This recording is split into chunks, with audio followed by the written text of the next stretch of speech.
사랑하는 여러분, 안녕하십니까? 오늘 또 주님이 주시는 귀한 평안 가운데 여러분의 인생이 행복한 인생이 되시기를 바랍니다. 저는 늘 저나 여러분의 인생이 우리 주님 안에서 성공하는 성공적인 인생을 살기를 원하고 있습니다. 주님 안에서 성공한다라고 하는 것은 어떤 뜻을 가지고 있을까요? 그것은 주님의 뜻을 따라 산다라고 하는 것이죠. 우리가 잘 알고 있는 데살로니가전서 5장 16절에서 18절에 있는 말씀을 보면 항상 기뻐하라, 쉬지 말고 기도하라, 범사에 감사하라. 이것이 그리스도 예수 안에서 너희를 향하신 하나님의 뜻이다 라고 말씀하고 있습니다. 이 말씀 가운데서요, 범사에 감사하라 라고 하는 그 말씀을 영어 성경 같은 것을 보면요, 모든 환경에 감사하라 라는 의미를 담고 있는 것을 볼 수가 있어요. 하나님의 뜻은 뭐라는 거죠? 우리가 살아가는 모든 환경 속에서 하나님 앞에 감사하면서 산다라고 하는 것이죠. 그 감사의 비결을 성경은 또 빌립보 4장 6절과 7절에 있는 말씀을 통해서 이렇게 이야기하고 있습니다. 그것은 곧 아무것도 염려하지 말고 오직 모든 일에 기도와 간구로 너희 구할 것을 감사함으로 하나님께 아뢰라. 그리하면 모든 지각에 뛰어나신 하나님의 평강이 그리스도 예수 안에서 너희의 마음과 생각을 지키시리라 라고 말씀하고 있죠. 그러니까 우리가 살아가는 인생에 있어서 삶의 어떤 환경에 있었든지 염려하지 않고 하나님 앞에 기도하고 간구하면서 마음의 평안을 누리고 사는 것, 이것이 우리가 인생을 살아가는 데 있어서 최고의 행복이고 최고의 성공인 것이거든요.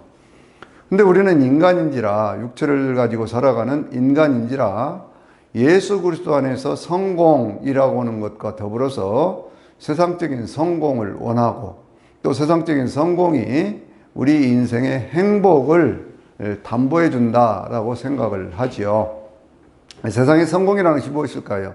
어떤 높은 지위에 올라가고 많은 재물을 가지고 하는 것이 성공인 것처럼 착각할 때가 있습니다. 근데 우리가 많은 경우에 보면 세상에서 엄청나게 성공을 했는데 그 성공이 그 사람의 인생에 죄를 짓게 하고 그 죄를 지은 것 때문에 평생 동안 고통을 당하는, 높은 지위에 올라갔으나 많은 재물을 가졌으나 그것 때문에 오히려 죄를 짓고 그렇게 해서 평생 동안 고통을 당하는 그 모습들을 우리가 많이 보게 되어지죠. 그래서요, 오늘은 제가 이 사무엘하 11장과 12장에 있는 말씀을 통해서 다윗이라고 하는 인물에 대해서 한 번 더 말씀을 드리려고 그러는데, 다윗은 인생에 있어서 절대 권력을 가졌던 사람이에요. 그런데 절대 권력을 가졌던 그 순간에 타락을 했고, 그 타락을 한 것 때문에 그는 인생의 후반기에 많은 고통들을 당하게 됩니다. 그런데 그가 회개했을 때 하나님께서 그를 회복시켜 주시는 그 모습을 보여주고 있거든요. 그래서 오늘은 다윗의 성공과 타락, 그리고 회개, 이런 말씀으로, 이런 제목으로 말씀을 드리도록 하겠습니다. 다윗은 인생에 정말 크게 성공했던 사람 아닙니까? 하나님께서 사무엘하 7장 8절에 있는 말씀처럼 목동이었을 때에 목장에서 양떼를 따라다니던 그 사람을 하나님께 택하셔서 이스라엘의 주권자가 되게 하셨고 이스라엘의 왕이 되게 하셨어요. 이 다윗은 그 과정 속에서 얼마나 많은 고초를 겪었습니까? 사울에게 쫓겨다니기도 하고 옆에 있던 블레셋에 이렇게 망명을 가기도 하고 숱한 많은 죽음과 어떤 외로움과 고통 속에서 그렇게 살았던 인생 아닙니까? 다윗이 심히 다급하였으나 그의 하나님 여호와를 힘입어서 용기를 얻었다. 그 사무엘상 30장 6절에 있는 말씀이 그래서 때때로 우리의 삶에도 용기를 주는 말씀이지요. 우리가 삶에 어떤 그런 고통이 있을 때, 어려움이 있을 때 하나님을 힘입어서 용기를 얻고 새로운 길로 나아갈 수 있는 은혜가 있게 되시기를 바랍니다. 다윗은 인생의 성공자였습니다. 그 인생의 목동이었던 다윗이 하나님 앞에 크게 성공을 하면서, 그러면서 그는 이스라엘의 왕이 되었고, 그가 이스라엘의 왕이 되었을 때 하나님 앞에 언약궤를 예루살렘 성으로 옮겨왔고, 그리고 하나님의 성전을 짓고자 하는 그런 마음도 가졌지요. 그랬을 때 하나님께서 그를 크게 축복하여 주셔서 다윗의 집안에 영원한 복을 약속을 하셨어요. 다윗이 그런 기도를 하잖아요. 사무엘하 7장 27절 29절에 있는 말씀들을 보면, 하나님, 이 좋은 것들로 종에게 말씀하여 주셨사오니 종의 집이 영원히 복을 받게 하옵소서라고 하는 그 유명한 이 다윗의 기도가 있지 않습니까? 8장, 9장, 10장에도 보면 다윗은 가는 곳마다 하나님 앞에서 성공적인 그 인생을 살지요. 하나님이 함께 하심으로 그는 가는 곳마다 승리하였다라는 말씀을 8장에서는 연거푸 2번씩 말씀하고 있고요. 그러는 그 주변에 있는 모든 나라들을 점령을 했고, 자기에게 은혜를 베풀었던 이 요나단의 아들 무비보셋도 잘 돌보아주고 하는 그 모습들을 우리가 볼 수가 있습니다. 이 11장으로 가면 이렇게 이제 이 다윗이 성공한 그 모습을 가지고 암몬이라고 하는 그러한 나라와 어떤 그 전쟁을 하는 그 과정 속에서 생겼던 엄청난 다윗의 범죄를 우리에게 말씀하고 있어요. 저는 이 성경이 하나님의 말씀이냐라고 사람들이 물으면, 우리 인간의 수없이 많은 그런 죄악이라고 하는 것을 그 아무리 신앙이 훌륭하고 뛰어난 사람으로 충앙을 받는 그러한 사람이라고 할지라도 그 인생 가운데 있는 죄악의 모습을 그대로 드러내놓고 그 모습에 대해서 하나님이 평가하고 있고 하나님께서 그 죄를 다루신다 라고 하는 것 때문에도 성경은 하나님의 말씀이다, 이렇게 생각합니다. 다윗이 어떤 범죄를 지었을까요? 그 왕들이 이제 전쟁을 나갈 때라는 말씀으로 시작을 하거든요. 근데 왕들이 전쟁을 나갈 때라고 하는 것은 이제 계절이 바뀌어져서 봄이 되어서 전쟁을 하게 되는데, 그 전쟁을 할 때 이스라엘이 주변에 있는 모든 나라들을 다 점령을 했거든요. 그리고 그들을 복속을 시켰죠. 아람도 복속을 시켰고, 또 그 옆에 있는 뭐 암몬, 모압, 에돔, 그리고 아말렉, 이 모든 나라들을 복속을 시켰는데, 그런데 한 군데 전쟁이 아직 마무리되지 않은 곳이 있었어요. 그것이 암몬이라고 하는 곳이었습니다. 암몬을 점령을 해 가는데, 이 성경은 뭐라고 말씀을 하고 있냐면, 그때 다윗이 그 전쟁터를 가지를 않고 그러면서 무엇을 하느냐? 그때 다윗은 무엇을 하냐면요, 자기 왕궁에 머물러 있었다, 그렇게 얘기를 하고 있어요. 그전 같으면 다윗이 군대를 이끌고 나가서 전쟁을 하는데, 그 전쟁은 요압에게 모든 군대를 맡겨서 그렇게 갑니다. 그래서 어느 날 이 다윗이 이 낮잠을 자고 일어나서 저녁에 선을 할 때가 되어서 옥상에를 올라갔지요. 그런데 옥상에 올라가서 이렇게 수위 주변을 둘러다보다니까 한 여인이 목욕하는 그 모습을 보게 되어집니다. 여인이 너무 아름다운 거예요. 그래서 사람들을 통해서 그 여인이 누군가라고 하는 것을 알아보도록 그렇게 했습니다. 그랬더니 그 여인이 엘리압이라고 하는 사람의 딸이고, 그리고 누굽니까? 햇사람 우리아의 그 아내다, 이렇게 얘기를 하고 있는 거예요. 엘리압이라고 하는 사람은 어떤 사람이냐면 아히도벨이라고 하는 위대한 그런 다윗의 모사가 되기도 하고 다윗의 어떤 그런 그 멘토가 되기도 했던 그러한 분이거든요. 그러니까 거의 자기의 뭐 친구나 자기의 스승과도 같은 사람의 그러한 사람의 딸이 바로 그 밧세바라고 하는 그러한 여인인 거예요.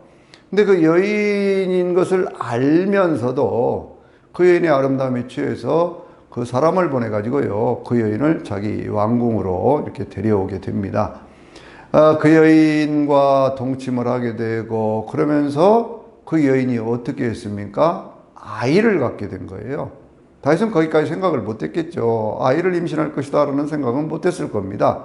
근데 그 여인이 그렇게 목욕을 했던 그 이유는요, 마침 여인들에게 있는 뭐 월경이라는 게 있잖아요. 생리가 끝나고 그래서 자기 몸을 깨끗이 씻고 있던 그 상황이었었거든요.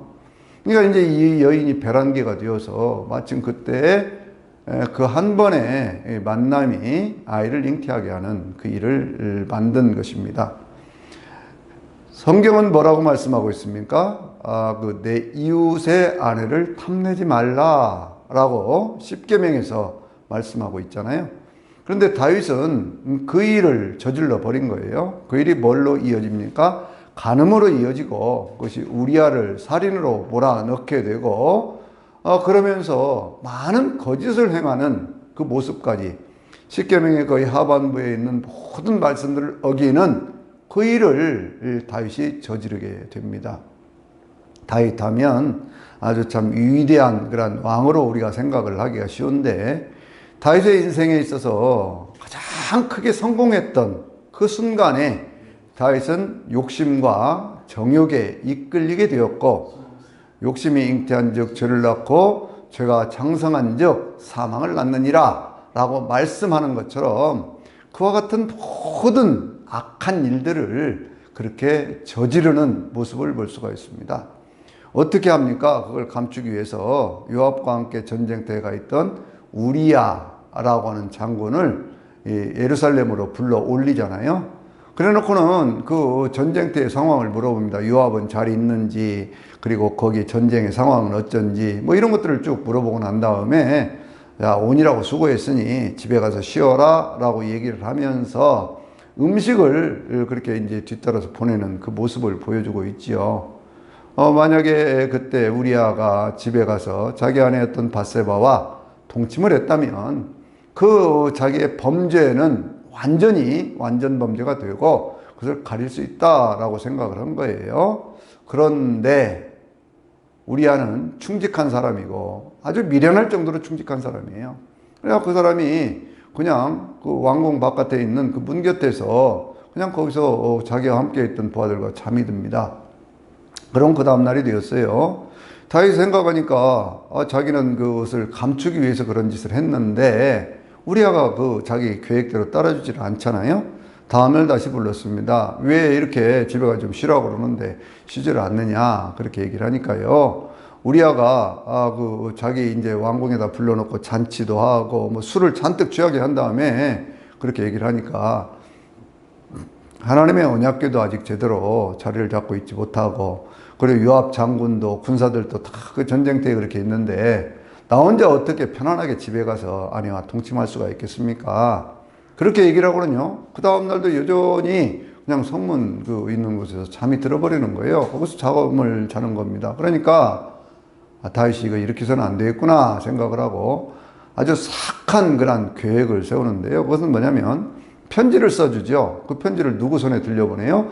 우리아의 손에 들려보냅니다. 어떤 내용이죠? 우리아를 전쟁터에 가장 심한 곳에 내보내서 우리아가 죽도록 해라 라고 하는 것을 요압에게 편지를 써서 보내는데 그 편지를 우리아의 손에 들려서 보내는 거예요. 여러분 인간의 사악함이라고 하는 것이 어느 정도인가라고 하는 것은 이 다윗이 하고 있는 이 모습을 보면요. 어느 누구도요. 그 사악함에 대해서 말할 수 없을 정도의 그런 사악함을 지금 다윗이 보여주고 있는 겁니다. 다윗에 대해서 얘기를 할 때요. 성령을 받았던 그 다윗의 인생에 대한 얘기를 하면서 그 성경이 사무엘상 16장 23절에 있는 말씀 가운데서는요. 다윗은 수금을 잘 타는 사람, 찬양을 잘하는 사람이었고 용기가 있는 사람이었고 구변이 좋아서 은쟁반의 금사과라고 그랬죠. 그렇게 참 말을 잘하는 그런 사람이었고 그리고 용모가 준수하고 하나님이 늘 함께하는 사람이었다라고 말씀하고 있어요. 그래서 다윗은 승승장구했던 거 아닙니까? 다윗은 가는 곳마다 하나님이 함께 하셔서 그 전쟁에서 이겼고 그리고 예루살렘 성에 거기다 좋은 백향목으로 지은 그 아름다운 집을 지어서 거기에 거하고 그리고 주변에 있는 모든 나라들을 점령을 해서 가장 그 큰 제국을 이루었던 그래서 이스라엘 백성들은 다윗의 나라를 그리워하는 모습을 지금도 가지고 있거든요. 그런데 그 다윗이 하나님이 함께 하시고 성령으로 충만했던 그 다윗이 인생의 가장 큰 성공, 가장 큰 권력을 갖게 되니까 그 절대적인 권력을 통해서 가장 사악한 범죄를 저지르고 있다. 그 얘기예요. 그러면 여러분 이때 다윗이 하나님을 믿지 않았을까요? 하나님을 떠났을까요? 아니죠. 여전히 다윗은 하나님을 믿고 있었고 하나님 안에서 산다고 자부하던 사람인데, 그런데 그가 권력에 취하고 성공에 취하니까 하나님 어디 계십니까? 예요, 이제는요. 자기의 인생의 어떤 그런 범죄를 저지르면서도 그러면서 전혀 하나님을 의식하지 않습니다. 그래서 성경이 나중에 나단 선지자가 뭐라고 얘기하냐면 하나님의 말씀을 멸시했다. 하나님을 멸시했다. 이렇게 표현을 하고 있거든요. 우리아가 그 편지를 가지고 갑니다. 자기를 죽이게 하려고 하는 다윗의 계략도 모르는 채 그렇게 그 편지를 가지고 갔는데 요압이 그 편지를 읽어봤지요. 우리 요압이 또 꾀를 냅니다. 자기 밑에 있는 휘하에 있는 장수들이요, 자기의 직속 부대가 있고 또 이스라엘 전체에서 데리고 온 그런 군대들이 있거든요. 근데 이스라엘 전체에서 불러온 그러한 그 군사들 가운데 가장 힘든 전투에 있는 그 사람들을요, 이 요나단이 아니라 우리아와 함께 그 라빠라고 하는 그런 성을 공격하는 그러한 일에 내보내는 거예요. 성문 가까이까지 진격을 했다가 갑자기 군대가 쭉 빠지니까 거기 있던 사람들이 화살을 맞아가고 여러 사람이 죽는데 그 가운데 우리아도 함께 세상을 떠나게 됩니다. 이 이야기를요, 이제 요압이 다윗에게 보고를 하면서 여러 가지 어떤 그런 얘기를 하지요. 아미나답이라고 하는 사람이 성문 위에서 돌을 던진 그 여인의 돌에 맞아서 죽은 그 일도 얘기를 하면서 왜 이렇게 많은 그런 병사들이 죽었느냐라고 얘기를 하면, 그러면 이제 다윗이 그런 얘기를 하면 우리아도 죽었습니다 라고 하는 얘기를 하라고 이렇게 전령에게 시켜가지고요, 그냥 그 사람을 보내는 거예요. 다윗이 물어보죠. 전쟁이 어떻게 됐냐. 그러니까 이런저런 얘기를 하면서 거기에 우리아도 죽었습니다 라고 얘기를 합니다. 다윗이 뭐라고 얘기를 하지요? 전쟁의 승패라고 하는 것은 이것은 병가지상사 아니냐. 뭐 그럴 수도 있는 것이지. 너무 그렇게 요압에게 염려하지 않고 오히려 요압에게 용기를 북돋아 주어라. 그렇게 얘기를 하고 그 사람을 돌려보내요. 우리아의 아내였던 밧세바는 자기 남편이 전쟁터에서 죽었다는 소식을 듣고 크게 소리내어 울면서 그 남편의 죽음을 애도를 합니다.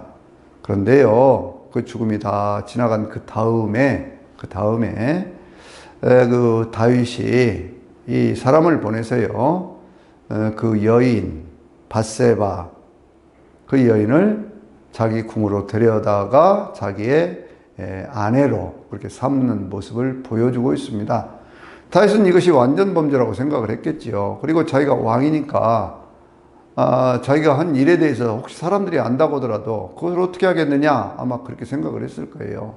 왜냐하면 여러분 생각해 보십시오. 이 밧세바를 데리러 갔을 때에도 다윗이 사람을 보내서 데리고 왔지 않습니까? 그리고 이 밧세바가 자기가 임신했다라고는 얘기를 할 때도요, 사람을 시켜서 그 얘기를 했거든요. 그러면 이미 그 이야기는 뭐 예루살렘 성에 있는 거의 모든 사람들이 다 알고 있다, 이렇게 볼 수 있는 것이거든요. 단지 그것을 몰랐던 사람은 우리아 밖에는 없었다. 그 충직한 우리아 밖에는 없었다. 그렇게 볼 수 있는 것이거든요. 그런데 성경은 그 점에 대해서 분명히 이렇게 말씀을 하고 있습니다. 뭐라고 말씀하냐면요, 11장 27절에 있는 그 말씀을 통해서 다윗이 그렇게 한 모든 것들이 하나님이 보시기에 악하였다 라고 평가하고 있는 거예요. 여러분, 이걸 우리가 늘 기억을 해야 됩니다. 우리 인간의 모든 어떤 삶의 행동과 무슨 말이라든지 이런 것들이요, 우리는 그저 사람과 사람 앞에서 하는 것인 줄로 생각을 합니다.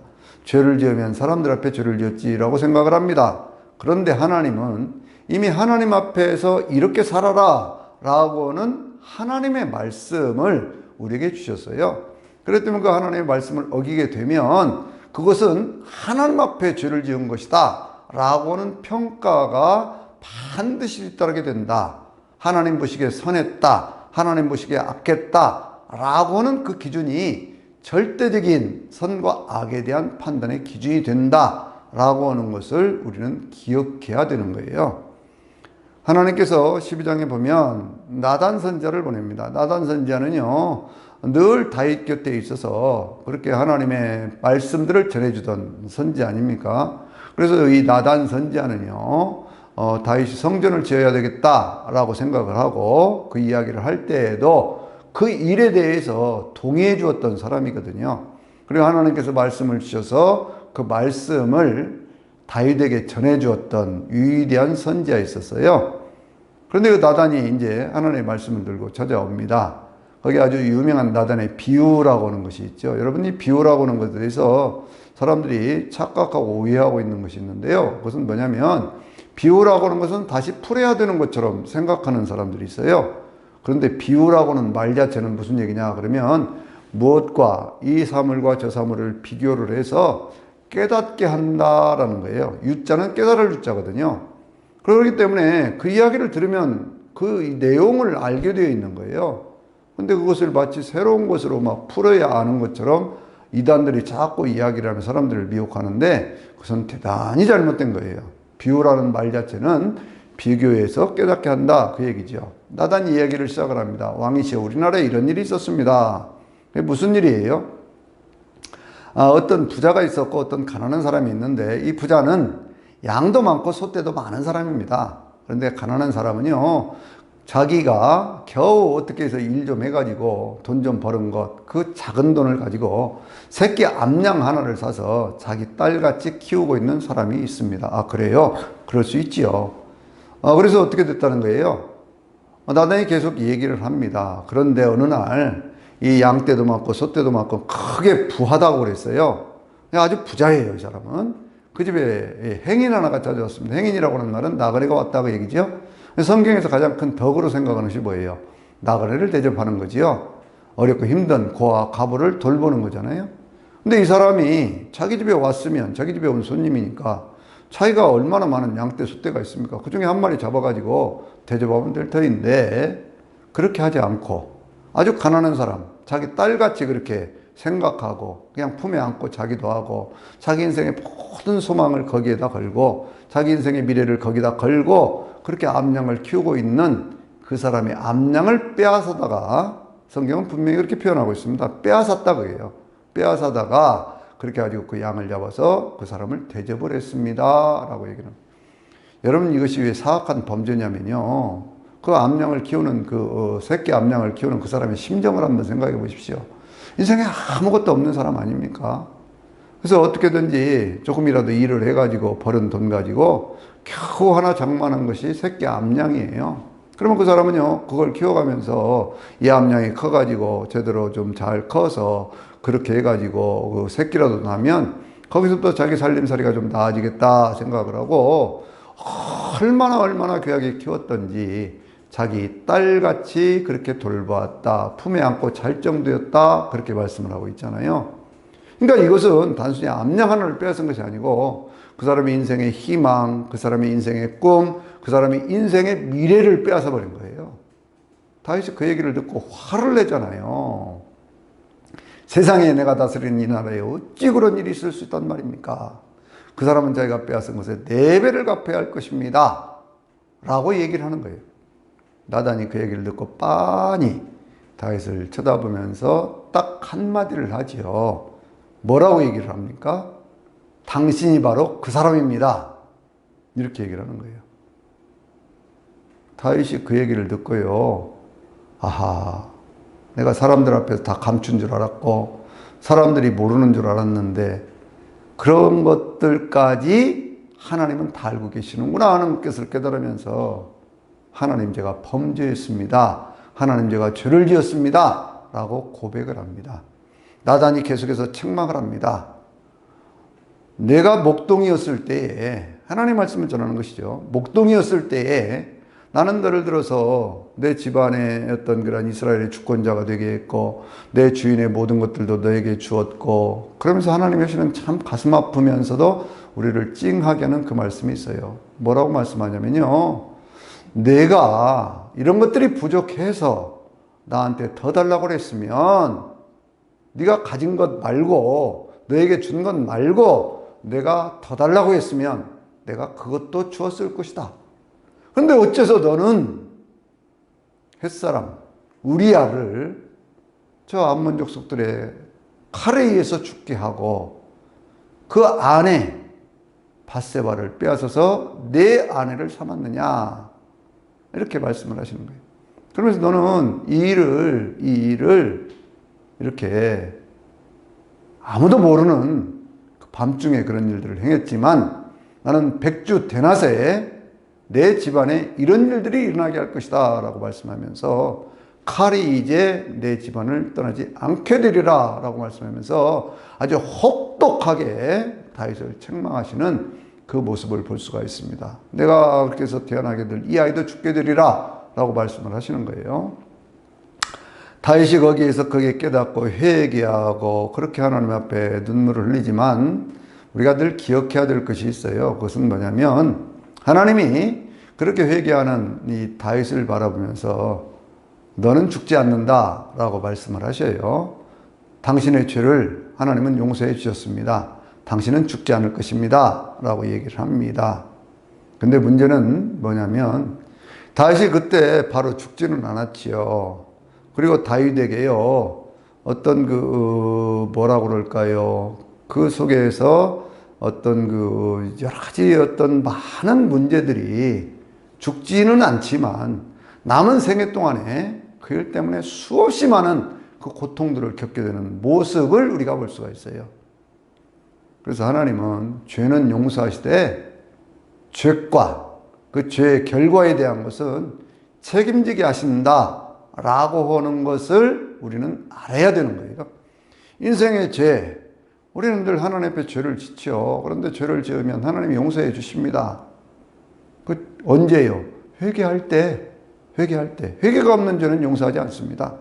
그런데 회개할 때 죄는 용서하지만 그렇다고 해서 내가 죄를 지음으로써 생겼던 그 일들까지 없어지는 것이 아니더라는 거예요.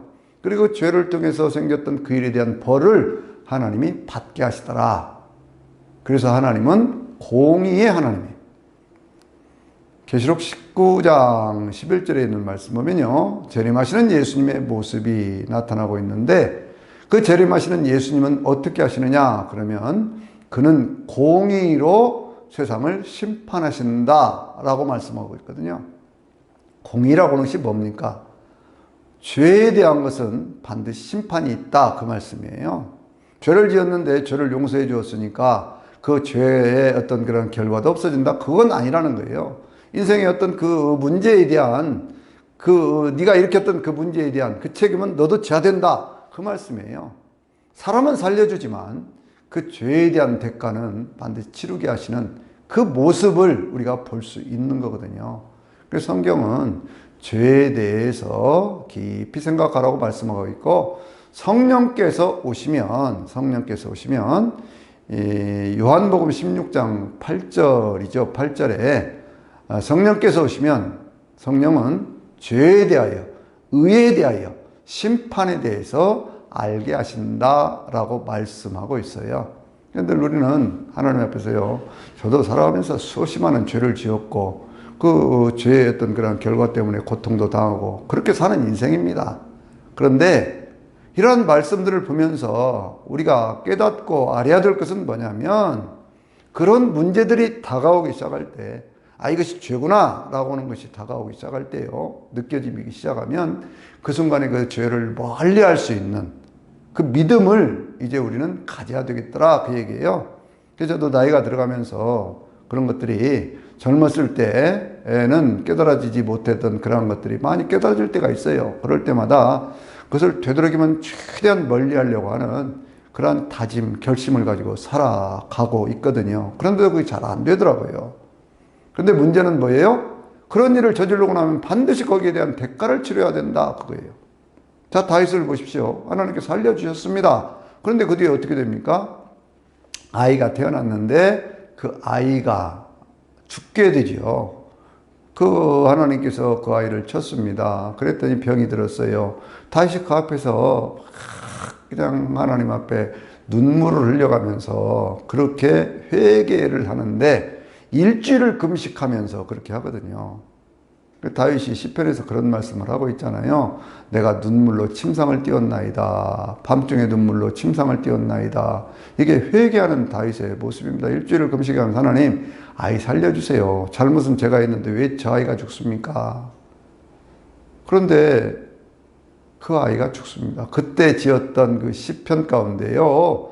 시 가운데 시편 51편을 보면 하나님, 내가 죄를 지었습니다. 하나님, 저는 죄인입니다. 라고 자기의 죄를 토로하면서 하나님, 내 중심을 정결케 하시고 그리고 내 안에 정직한 영을 새롭게 하옵소서라는 그러한 그 기도를 하는 것을 볼 수가 있어요. 그러면서 뭐라고 얘기합니까? 하나님, 내 안에서 하나님이 주신 성령을 거두어가지 마옵소서라고 하는 그 간절하고도 애절한 기도를 하는 것을 볼 수가 있습니다. 사실은 그러니까 일주일 동안 그냥 철저하게 정말 내가 잘못했습니다. 하나님, 이 아이 좀 살려주세요. 이 아이 좀 살려주세요 하고 금식하면서 일주일을 기도했던 거예요. 근데 하나님께서 그 아이를 데려가셨지요. 그냥 데려가셨습니다. 주변에 있는 신하들이 이야기를 합니다. 저렇게 금식하고 그렇게 하면서도 그 아이가 살아있을 때도 했는데, 아이가 죽은 다음에는, 그 이야기를 알면 왕이 어떻게 할까? 이 얘기를 하질 않아요. 신하들이 수군거리는 모습을 보면서 다윗이 알게 됩니다. 아이가 죽었구나. 그러고 일어나서 이제 목욕제기를 하고 음식도 먹고 그렇게 하거든요. 그러니까 이제 신하들이 의아해서 생각을 하죠. 아니, 그 아이가 이렇게 아플 때는 그렇게 하시더니 살아있을 때 그러더니 죽었다고 그러니까 왜 그렇게 하십니까? 라고 얘기를 하니까 다윗이 뭐라고 얘기를 하냐면요. 다윗이 그렇게 얘기를 합니다. 인간의 생사화복이라는 거 다 하나님께 주관하시는 일 아니냐. 내가 죄를 지었기 때문에 그 죄에 대한 대가를 내가 받아야 되는데 하나님 내 마음에 이런 고통을 주시고 그 아이의 생명을 거두어 가셨다. 근데 하나님 생명을 거두어 가신 것을 내가 어떻게 돌릴 수가 있겠느냐. 그러니 하나님께서 하신 일 그냥 내가 받아들이는 수밖에 없지 않겠느냐. 그렇게 얘기를 하는 거예요. 다윗은 그렇게 철저하게 회개를 했습니다. 회개를 했더니 하나님께서요, 그 아이가 죽은 다음에 다시 이 밧세바를 통해서 낳게 한 아이가 있지요. 그 아이 이름이 뭐예요? 솔로몬이에요. 솔로몬은 평화라고 하는 그런 뜻이고요. 나단 선지자가 와서 하나님께 이름 하나 지어주셨네요 하고 여디디아라는 이름을 주는데 하나님께서 그를 사랑하셨습니다. 사랑하십니다. 라는 그 뜻이거든요. 그러니까 다윗의 범죄가 있었음에도 불구하고 하나님은 다윗을 용서하셨고 그 죄의 대가를 치르게 하시지만, 그러나 그 이후에 회개 이후에 회복의 역사를 이루어 주시는 것을 볼 수가 있습니다. 근데 그 회복의 역사가요, 그 일만 있는 것이 아니라 요압이 또 얘기를 합니다. 전쟁터에서 다윗에게 이야기를 하는 거예요. 왕이시여, 내가 이 모든 아람의 어디입니까?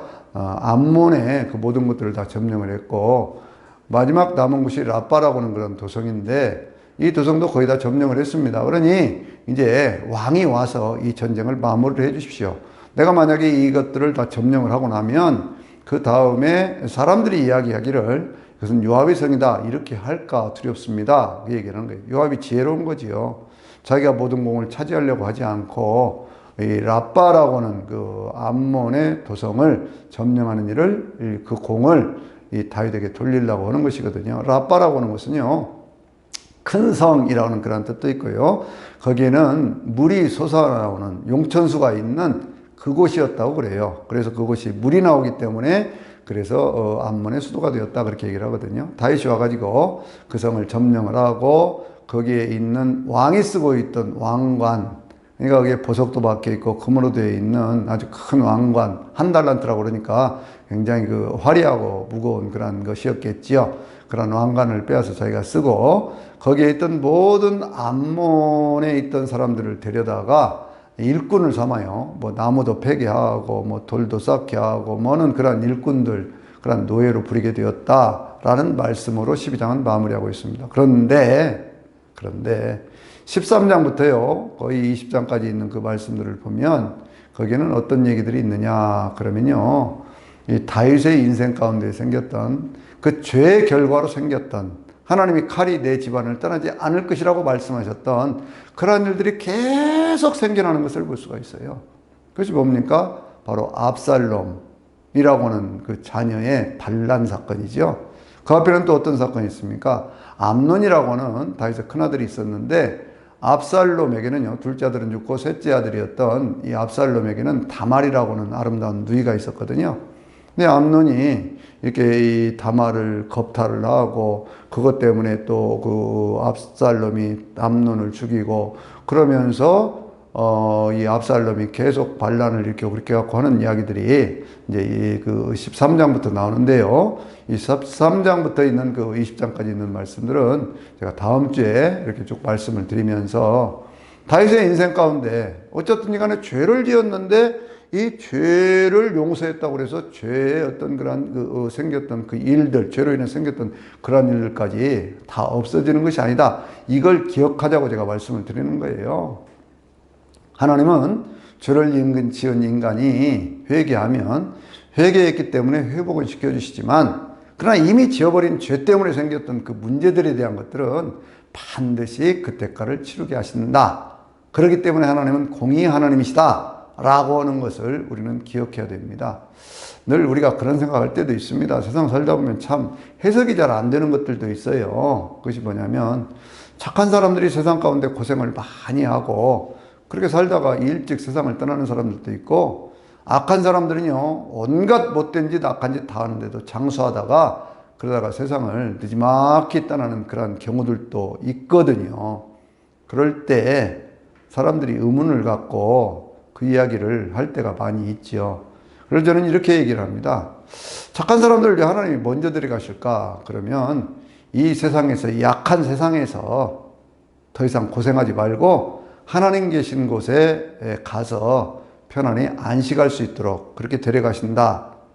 그렇게 생각을 하고요. 악한 사람들은 그러면 왜 악한 짓, 못된 짓 몽땅 하는데 그런데 왜 그렇게 장수하다가 오래 살다가 그렇게 늦지막히 그렇게 살 것 다 살고 누릴 것 다 누리고 그렇게 하다 가느냐? 제가 한번 생각을 해보니까 그럴 것 같아요. 너는 어차피 죽으면 앞으로 영원한 고통, 지옥의 고통을 당할 존재니까 세상에서라도 좀 재밌게 잘 살다가 와라. 그러시는 것 아닌가. 그런 생각을 해본 적도 있습니다. 선과 악에 대한 그 심판은요, 우리가 살아있는 동안에도 이루어지는 것이고, 그리고 영원한 하나님 앞에서 사람이 한 번 죽는 것은 정하신 것이고, 그 후에는 심판이 있다. 그렇게 말씀하고 있잖아요. 그러니까 이 세상에 사는 동안에도 선한 일, 착한 일 많이 해서 세상에서도 하나님이 주시는 복을 누리고, 그래서 행복하고, 그리고 내 생에서는 영생을 누릴 수 있는 그런 저와 여러분이 되면 좋겠습니다. 오늘 또 하나님이 주시는 귀한 평화가 저와 여러분 모두에게 함께 하시기를 주의 이름으로 축원합니다. 아멘.